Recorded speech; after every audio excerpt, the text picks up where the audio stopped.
the WHO classification of MPNs in 2008, 9, 16, and then the most recent reclassification, which has not been fully published yet, we have still maintained this category of MPN unclassified or unclassifiable. And this is an important entity, but it's also a tricky one. So it's important not to fit a square peg in a round hole. So obviously, clinically, if you have a patient where you can't be completely sure of the diagnosis, it's probably really important to recognise that and to revisit.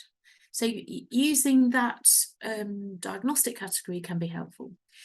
But there are patients who maintain that diagnostic category. And so we've been doing a piece of work, and largely a big, huge shout out to Donald McLaughlin, and this has been done by him and trainees in the UK, and in particular Rupert Hargreaves, who's one of the trainees in the UK.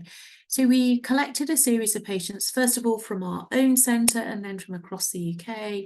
And we've been looking at trends for these patients. They definitely don't have as good an outcome as patients with the more traditional benign MPNs, such as PV or ET.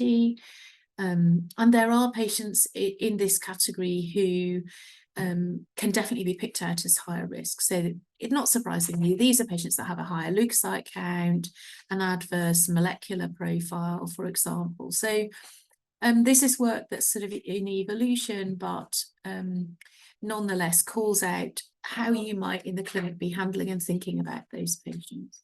And we've tried to publish this recently in a kind of case-based approach to try to use clinical scenarios.